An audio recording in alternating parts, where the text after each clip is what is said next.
Hi and hello watch fans, and welcome to another edition of The Real Time Show with me, your friendly neighbourhood watchmaker, Alon Ben Joseph, our friendly neighbourhood jeweler, and an esteemed editor from Der Spiegel magazine and watch lover, Felix Dachsel. Welcome to the show, Felix. Thanks, guys. Thanks for having me. Great pleasure. So we were joking around offline that you are easily the most serious journalist that we've ever had on the show, so we're going to try and put on our professional caps today and do a good job so that you don't think too little of us. But tell us, firstly, how were we introduced? Because we have a mutual friend in the watch industry, do we not? Yes, I think we were introduced by Hauke, and he's a very good guy, and he told me, you have to do more podcasts. And normally I don't listen to him. I don't believe him. But in this case, I thought maybe it's a good idea. So I know your podcast. It's really a great one because you speak extremely openly and honestly. So it's really an honor to be here. Well, I'm very grateful for Hauke's recommendation, and I agree that trusting him normally is a terrible idea. Usually results in waking up at 4 a.m. in the gutter of some random European city. But we all made it with This time we're safe enough, locked away in our studios and focused on talking about watches and your career in journalism, because you have much experience and you have ended up working for Der Spiegel, which of course is one of the most read publications in Germany and even known around the world, which is quite unusual for a foreign language publication. Well, as far as we're concerned, foreign language publication, it's right up there with L'Equipe and Die Welt and so on and so on. So tell us, how did your journalistic career begin? I think it began when I was in school, because we had a school newspaper, and I didn't want to go to the classes, so I decided to be the editor-in-chief of our school newspaper. So this was just an escape from learning stuff, but it was a really good escape, and I saw an alternative to the boring things I had to learn. So I had great fun leading the magazine at my school, and then later on I tried to study some serious stuff, but I really understood that journalism is the thing for me, which really fascinated me. And so I went to a journalism school in Hamburg, Heinrich-Nannen-Schule. And this was the beginning. And then I worked for several media, Die Zeit, Vice magazine, and Taz, like rather leftist newspaper. And now I'm with Der Spiegel. You say it's not very serious, but of course, like for some people, the idea of being a journalist is just completely impossible. Like it's a pipe dream. It would never manifest. So you obviously have a talent for reporting and sharing your views and feelings on these topics that interest you greatly. And obviously one of those topics is watches. How did you come into contact with watches? How did you become a fan? I mean, I was always interested in watches. I can remember as a kid, I was interested in flick flack, in Swatch, in quartz watches. This was always something which fascinated me, the time and the dial. So it was more like the surface of it. I was not really, obviously not interested in movements. It was just, I was just fascinated by the movement of the hands and so on. So this was always part of my life. And but like expensive mechanical watches, there was kind of a barrier. I didn't allow myself to be interested in expensive watches. So it was like a distant dream, but I didn't allow myself to go further into the topic of mechanical watches. And then I think 3 or 4 years ago, I had my breakthrough when I bought my first expensive mechanical watch. And luxury was always something which was my parents told me luxury is rather bad thing. Yeah, you shouldn't be humble and don't spend too much money on things. So this was that was the approach. And then when I allowed myself to buy expensive mechanical watch, that was the Omega Seamaster 300, the one with a fascinating sandwich dial. It was really the beginning some years ago. And I told my colleagues back then we should do a piece on the watch hype. And normally, I work for rather political and serious magazines. So normally we would do a rather distant report on it.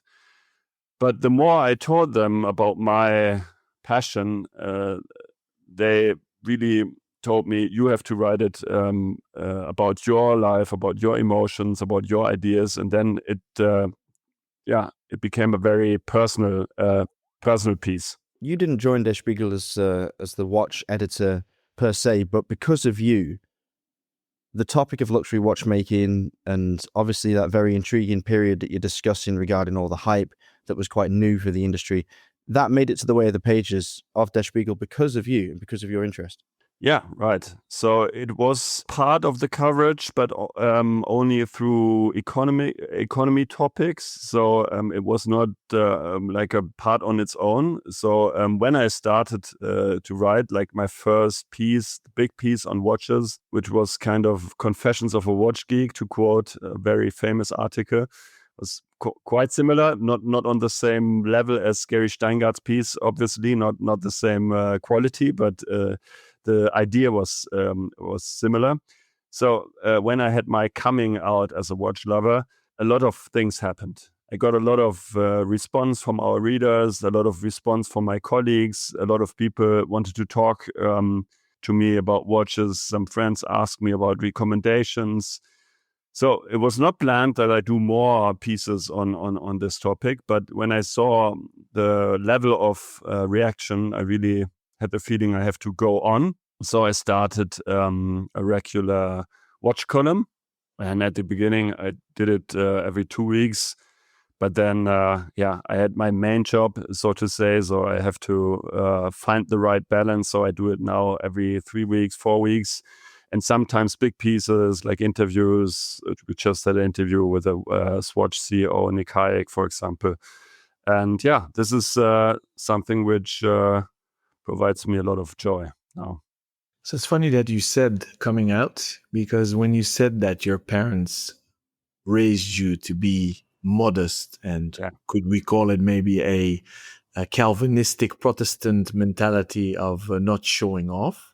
Yeah, I guess you bought the titanium matte finished Seamaster 300 if you talk about the sandwich dials, or so you went the North European style of modest tool watch. Do you feel guilty that you bought that watch? Yeah, in a way. I think luxury has a lot to do with guilt, and free yourself from this feeling of guilt, of being guilty, because of course it's not really reasonable to buy a watch which costs 5,000 or 10,000 euros. Of course, that's not something you should do, but the things you shouldn't do are the interesting things in life. So, of course, it was a process, and still, it's a extremely weird hobby that we have. I mean, mechanical watches, you can't explain someone on the streets what we do there and why we need these watches. So this is still, sometimes I'm wondering what I do there, but this is kind of a liberation process, I would say. Did you tell your parents? Yeah. I told them at the beginning. Maybe they thought that I'm on a wrong way and they have to talk to me a bit more intense. But after they have seen that I'm really into the whole topic, I'm also interested in craft and in history of watchmaking. So when I'm also interested in the cultural context of it, I think they accepted it. And now I bought a watch for my father, Squale diver's watch. So he's wearing the watch now, and I also infected him. Now, being into the hobby and writing for independent titles that can actually deliver real journalism, we find it difficult to be objective and even critical in the watch industry. How do you encounter that not writing for watch ecosystem titles or media? You mean to be critical and to be honest? Yes. So objective. The brands are very much driving the narrative. They don't like critical voices. They want to control the story, the narrative, the output. Or isn't that what you encounter? I would say there are differences and there are different levels of quality also in PR and communications. So there are some brands which are extremely professional and they know my role and they know the framework in which I write and report. But I would say it was also for them a process to work with me, with their Spiegel, because normally what they think what I do is doing a critical report and a really rather negative piece. So this is the expectation for Der Spiegel, because this is how we report on things.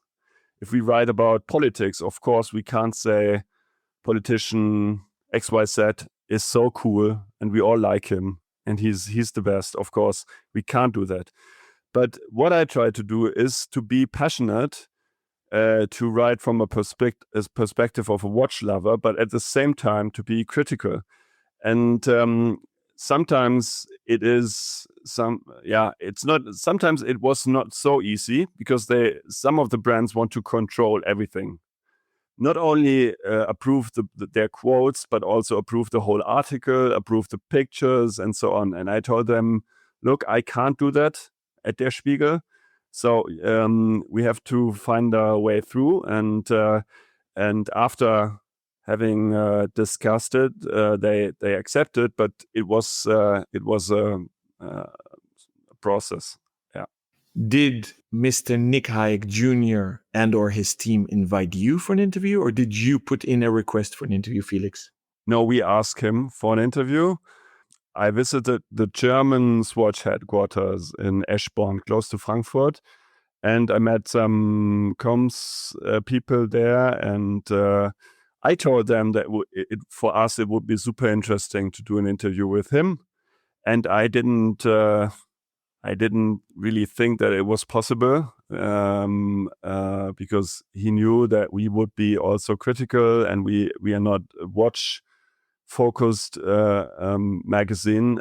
So I thought it could be difficult to get interviewed, but then I think it was after 1 week or 2 weeks, they said yes in Biel. So it was our idea. For our listeners that might not know Der Spiegel, could we say you are the equivalent of Time magazine? Yeah, I mean, it's the biggest magazine in Germany. I would say still the most relevant for political issues. We have still a lot of readers. I don't mention any numbers because my numbers are, I think my numbers are wrong. So, but we have a lot of readers. So, but if I write on the page or in the print magazine, I get a lot of response. So it's really a huge stage, probably the biggest stage I could have in Germany. Because if I remember correctly, it's a weekly print magazine with obviously online presence. Yeah. We could call it liberal. And if I'm not mistaken, you have a circulation of 1 million about. Yeah, sounds good. It's still really one of the biggest magazines, and the page is even bigger because Der Spiegel started really early in the internet to have a homepage. So it's really a big stage, and some of my pieces get like 150k readers or more. So it's really huge. So to finish up the topic of Swatch Group, Nick Hayek, obviously they are a publicly listed company. They're a financial company. Yeah. Did they want you to take the angle from a helicopter view as an investment company, or did you come as a journalist coming from the métier d'art, as they like to call it in Switzerland? No, so we decided about the focus of the interview, the angle, and doing an interview for Der Spiegel, for the printed magazine. It has to be a bit more open, the focus. I can't be too detailed. We had more discussions in the interview, which are at the end not part of the interview. For example, we discussed Breguet, different brands from the Swatch group. But at the end, we had to decide, okay, it has to be accessible for our readers and for everyone. And in my watch column, I can be more detailed, more focused, a bit more crazy in a way. But in the magazine, I have to be a bit more open, some broader focus. I did some quick research on the numbers. Yeah. Okay, so approximately 12 million people access Der Spiegel content every week. So that includes combining print and online. The weekly circulation of the print magazine is still 724,000 copies, but the magazine reaches roughly 3.5 million readers per issue. So considering this is 2025 and this is print media, that is incredible. Like, the reach is unbelievable. And just like with podcasts being a more, shall we say, investment heavy form of media than just going on a website or a blog or Twitter or Instagram to consume your news, making the effort to actually pay a weekly amount or to subscribe, go down to the local paper shop and pick up a copy of Der Spiegel is incredible. It's a statement because you get the feeling the people that read that magazine really read it and really consume every ounce of information within it. So for a watch brand, the platform you're working with is basically the holy grail. Everybody would want to be part of it. Obviously, the Swatch Group agreed because they have respect for Der Spiegel, and because it's outside of the traditional watch media, everything written within it comes with so much more credibility. The question is, how often are you or have you been approached either professionally or personally by brands who want to be featured in Der Spiegel? And do you see any scope for maybe branching out yourself to satisfy the demands of these people that want to work with you, but really can't be justified for a placement in Der Spiegel?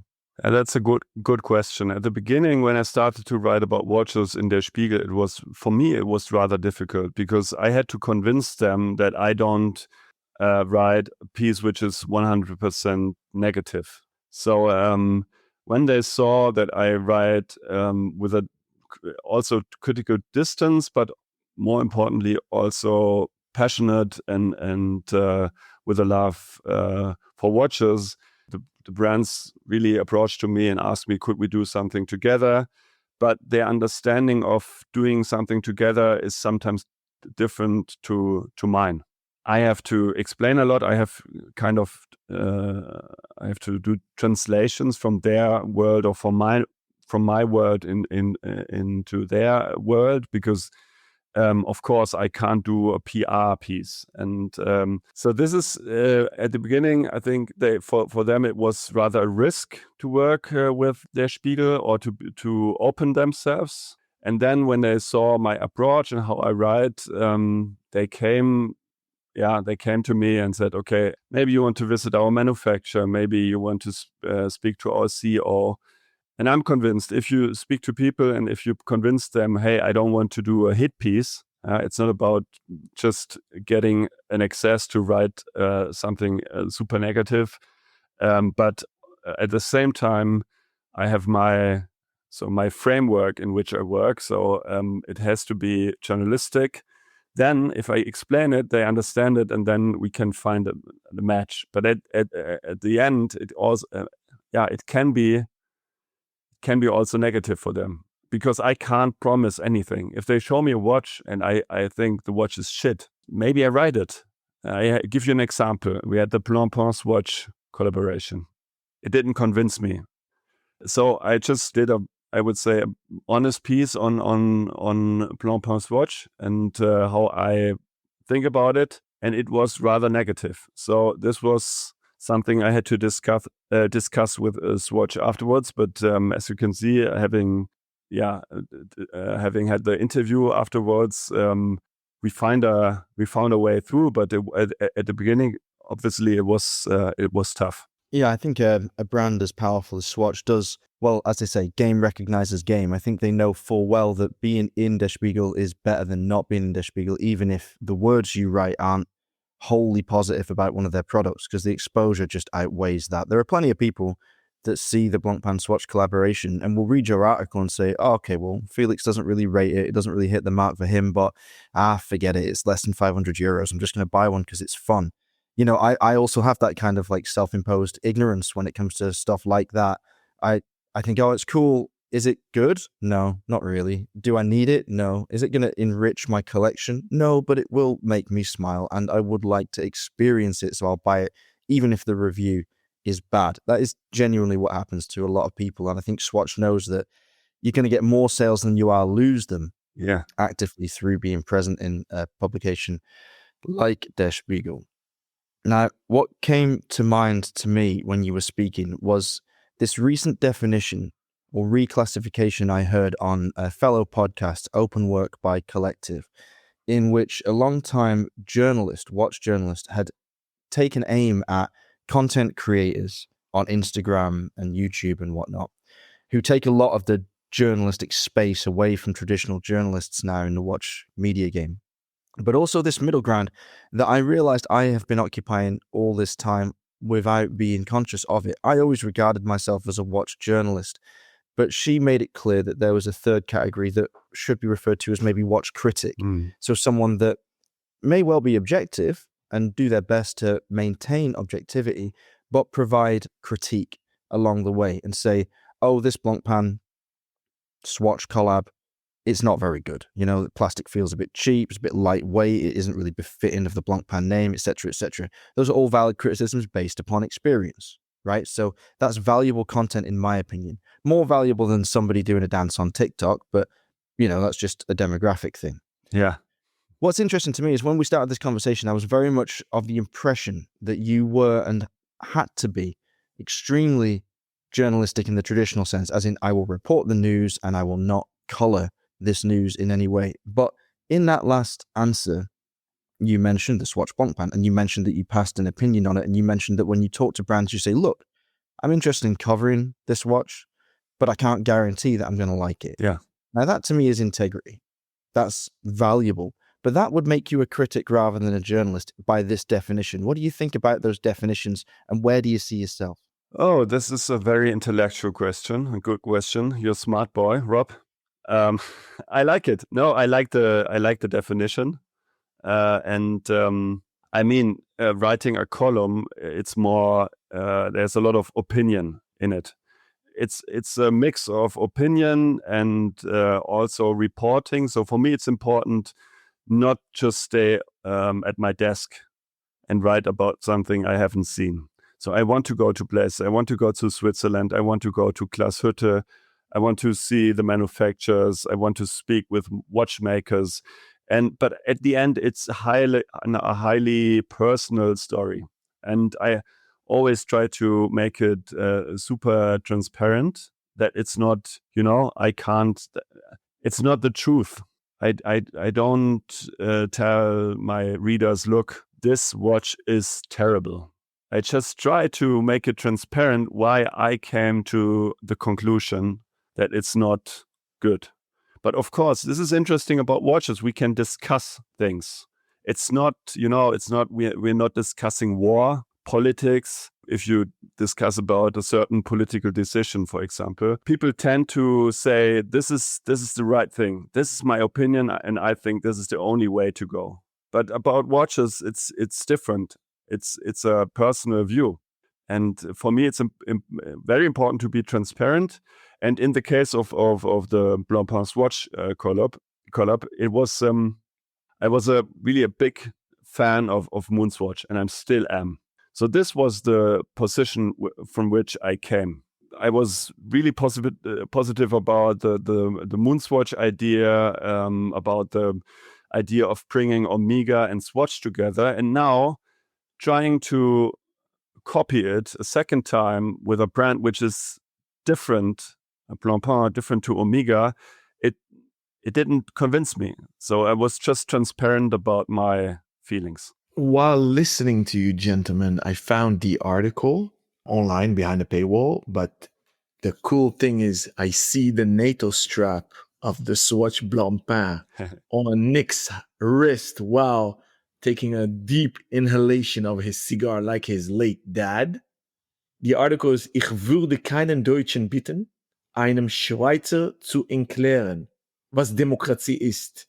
So that's already a big punchline of a headline that it says, I won't ask a German to explain democracy to a Swiss, which continues, Nick Hayek, Chef der Swatch Group, packt über den Konkurrenzkampf mit Rolex aus und rechnet ab mit Analysten, Spekulanten und deutschen Besserwissern, which in Dutch we also love betweters. It says Nick Hayek, CEO of the Swatch Group, opens up about the competition with Rolex and takes issue with analysts, speculators, and German know-it-alls. So did he start off by commenting on your article, or did he not know that you were critical about the Blancpain swatch?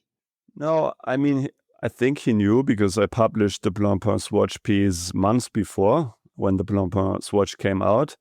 So I guess he's a manager who knows a lot about his company and a lot about articles and journalists who cover watches. So I guess he knew it, but he was, I have to say, he was super open, and he was in a really, how to say, a playful mode. So he was, he made a lot of jokes. He was attacking us in a positive way, not in a negative way, but not in a rude way.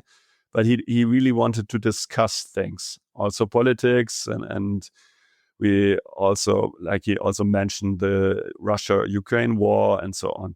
So if he knew what I wrote about the Blancpain swatch before, he didn't change his way to welcoming us and to be open and honest. So I really have to be fair, and I have to tell you, he was super open. And normally, if we do an interview, we have this strange process of approval of interviews. It's not the same in every country. I know that, for example, in the US, they don't approve interviews, but in our case, when we did an interview, we send it to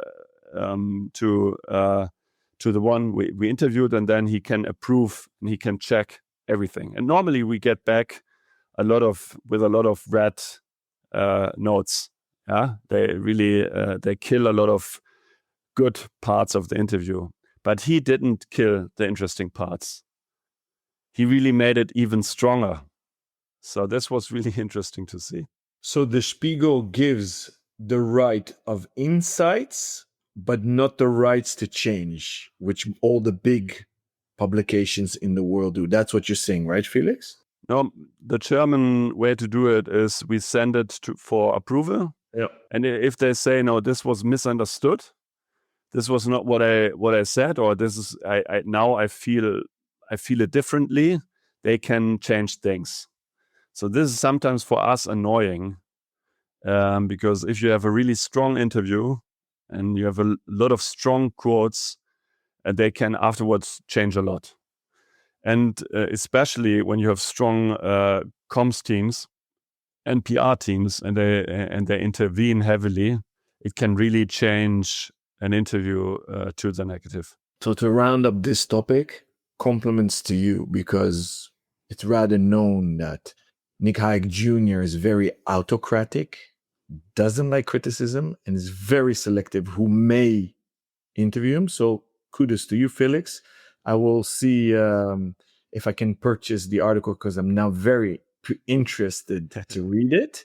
To switch up gears, if I may, I want to take a helicopter view and fly high and see how you analyze the watch industry. What is on top of your mind that you've noticed and you want to discuss with us? Trends, things that fascinate you, things you find odd or weird or are wrong.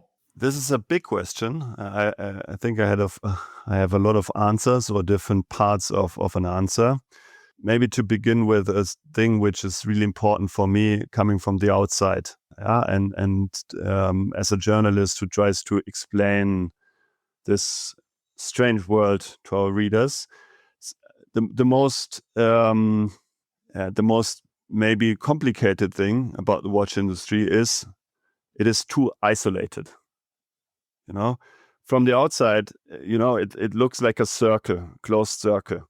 And that can be something positive, because I use it as an escape also from a really dark world. The world is really dark. A lot of negative news, and I am a political person, but I prefer to talk about watches these times, because the news are so dark, that the society is so polarized. So, like this isolated world of watches, it's good in a way that there's a wall around this world. It has a good part in it, but also a bad part, negative part. Because if the decision makers, the managers, the people within the industry, if they don't see the world around, they don't see developments which are important for them. And now, in a moment in which we are, I would say, in a crisis, the watch market is going down, and it's a moment of decision. Some brands will survive, some will get even bigger, some will die. It's hugely important that the people in the watch industry, they see the signs of the time, they see what happens around them. And this is something which is highly ambivalent, a world which is closed, fairy tale world. That's beautiful, but it's also dangerous, I would say. We're both on the same page. Hence, we started this podcast as a passion project, and we're independent, unaffiliated, and non-commercial. So this is an escape for us, because I do the same. The world is so dark. I digest international news maximum twice a day, mornings and usually evenings, and watch content I digest literally like a drip feed all day long. Yeah. To focus on the negatives of the closed circle that you've encountered as an outsider, either as a consumer or a journalist. Please elaborate on that. First is, price point. The prices went up the last years. And if you are in a moment of inflation and in a moment of a bad economy, and if people can't afford to buy a ton of watches, it's maybe not the best sign to go higher and higher with the prices. This is one important point. But another point would be, this beautiful, strange, sparkling circus of watches and wonders, for example. It's such a beautiful event, but it is also completely disconnected to the world. And some brands are more interested in the world, I would say. Some are extremely political. Like, for example, Nomos Glashütte. They are always extremely proactive in their PR strategy. They publish political statements. Maybe this is sometimes too much, but I like smart people in the industry. I like people who are informed about the world around them. And if you are, if you're not interested in the world, it can also risk your company and your brand. Because, watches are not an isolated, how to say, they are connected to the society. Trends are created in the society. And then,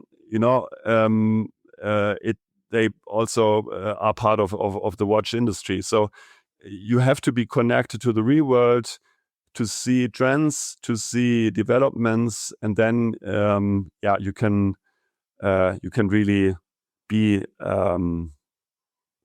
you can really like see the future maybe and be responsible, I would say.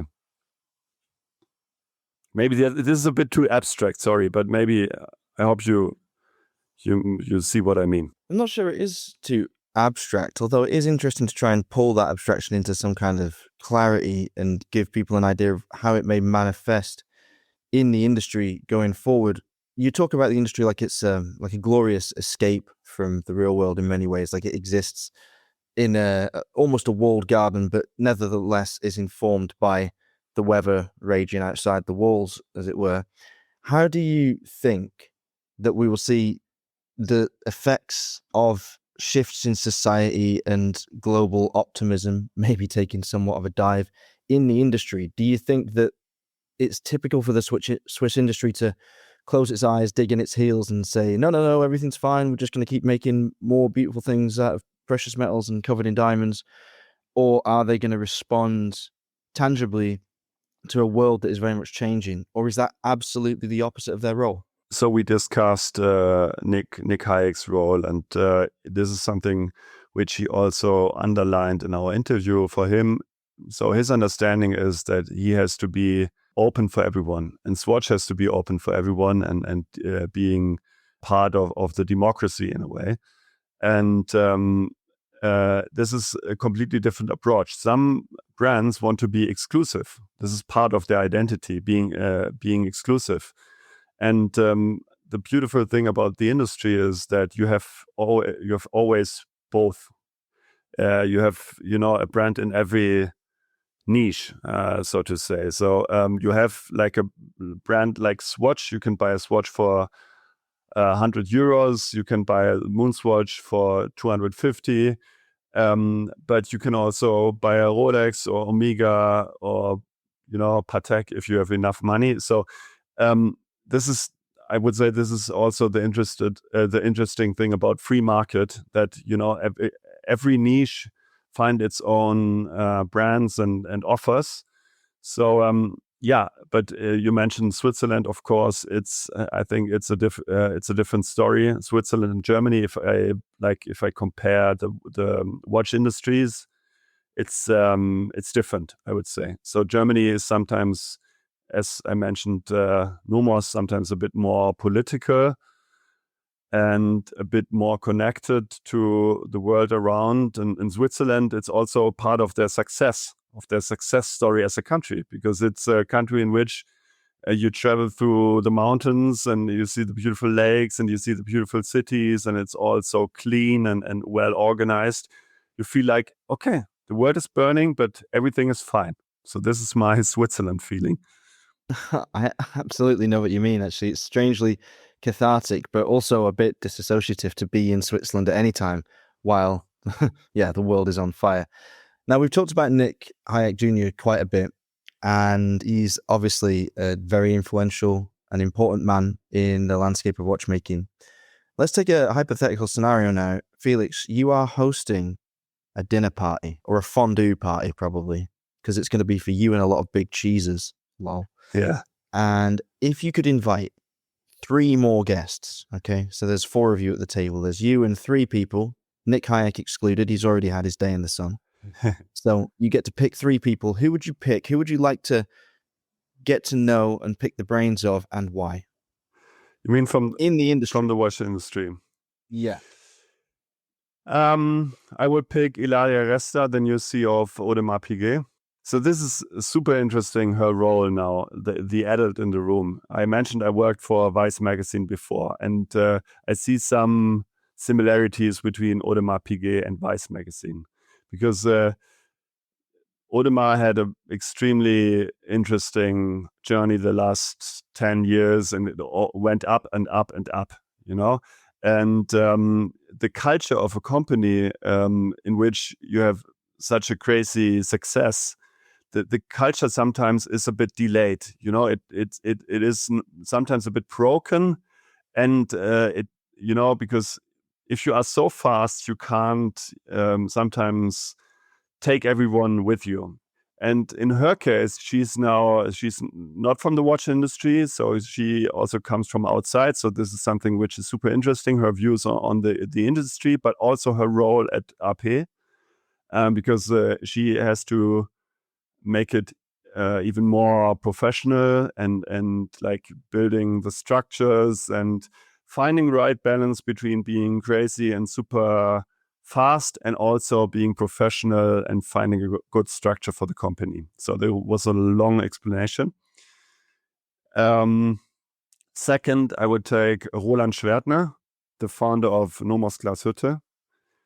He's a really interesting German guy. He's not super open. He's not a guy for the stages. He's a bit shy in a way. He is a guy who is highly political. He reads a lot. And, when I discuss watches with him, we always end up in discussing, political topics and things which are not related to the watch industry. So he's super interesting. And then someone who you already had in your podcast, Maximilian Büsser, because he is, I can't mention anyone who's so innovative and such a game changer. And I really like MB&F, like the it's really more art than watches. So this would be an interesting combination, I guess. It would be incredible to see how those three interacted. I mean, Max is extremely easygoing and very generous with his time and his knowledge and experience, obviously. Roland, of course, Alon and I both know very well, having worked with and for Nomos for years. So you're picking a very formidable component to the dinner there, because Roland is a great thinker and someone who you never really get tired of talking to, but you never know where he's going to go next, because he is an interesting chap. What do you think, Alon? Well, we'll have a language barrier, because I hardly had any political discussions with our dear friends at Nomos, because my German sucks and his English is not good enough.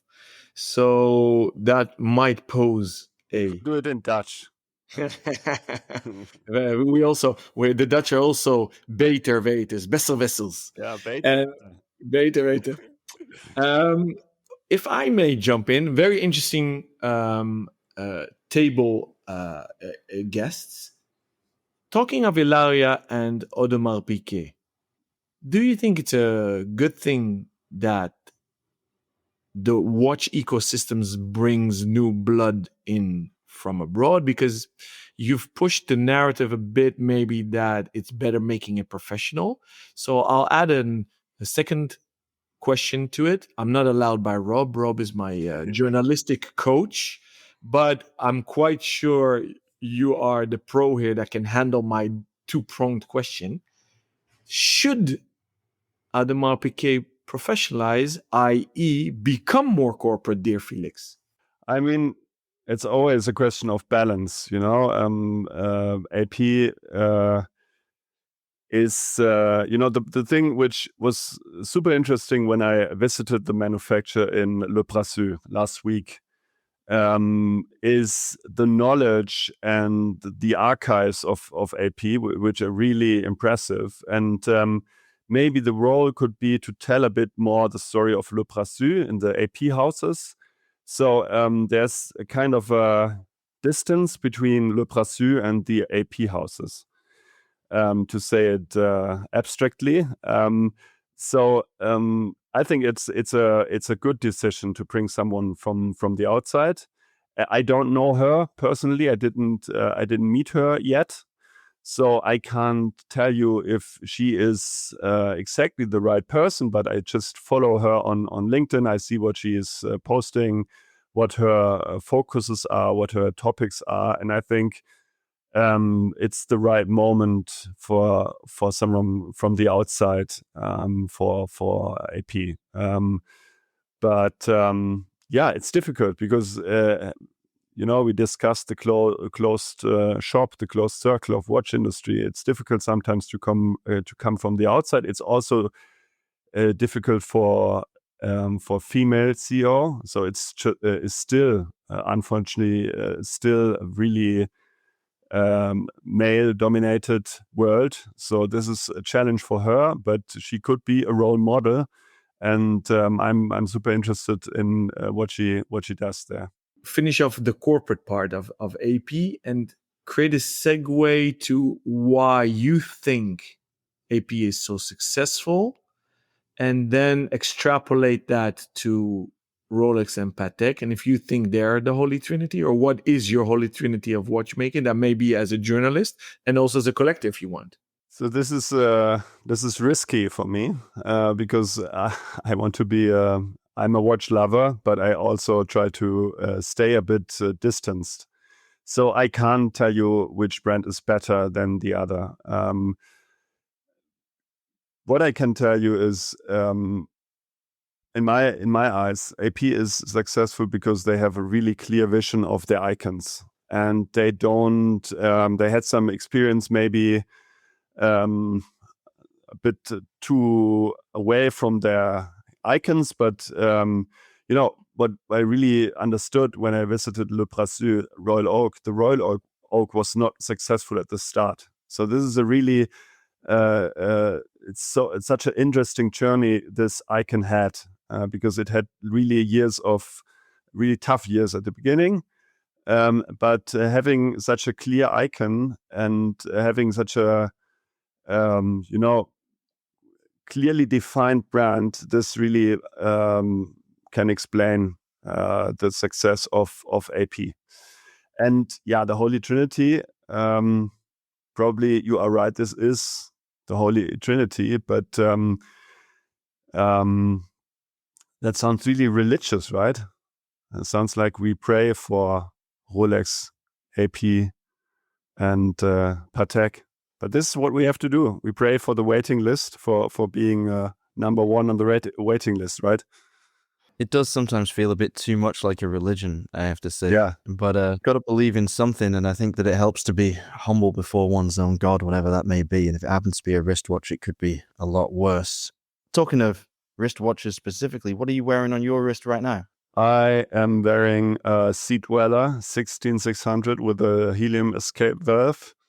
So this is a watch I really love for daily life, and this is the watch which gets the most wrist time. How many watches do you have in your collection now? Oh, should I say it? Is it okay to say it, or maybe it's dangerous? Maybe it will affect your objectiveness. No, not too many. Between 10 and 20, I would say. The quartz watch is included.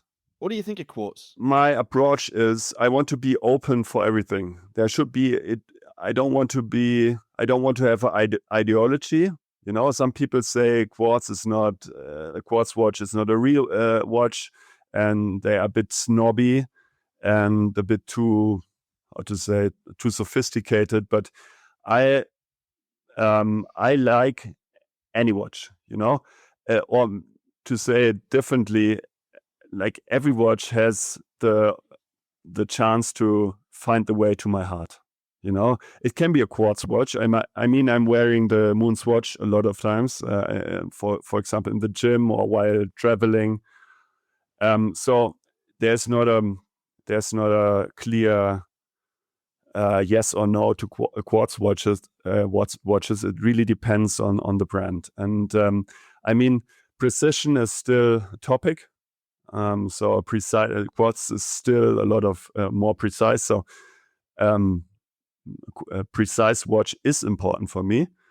I'm not the sophisticated watch lover who says only mechanical watches. This is, in my eyes, this is something which is kind of strange. Yeah, I think the true sophisticate is leaning back towards quartz. Yeah. I'm sure all the quartz watchers listening to this episode now will be thrilled to hear that they've got just as good a chance of finding their way into your heart than a mechanical piece. So I think that open and joyful moment is a great place to end this interview, which has been one of our more open, relaxed, philosophical, and wide-ranging chats that we've had on the Real Time Show thus far. So Felix, thank you very much for that. We appreciate it greatly.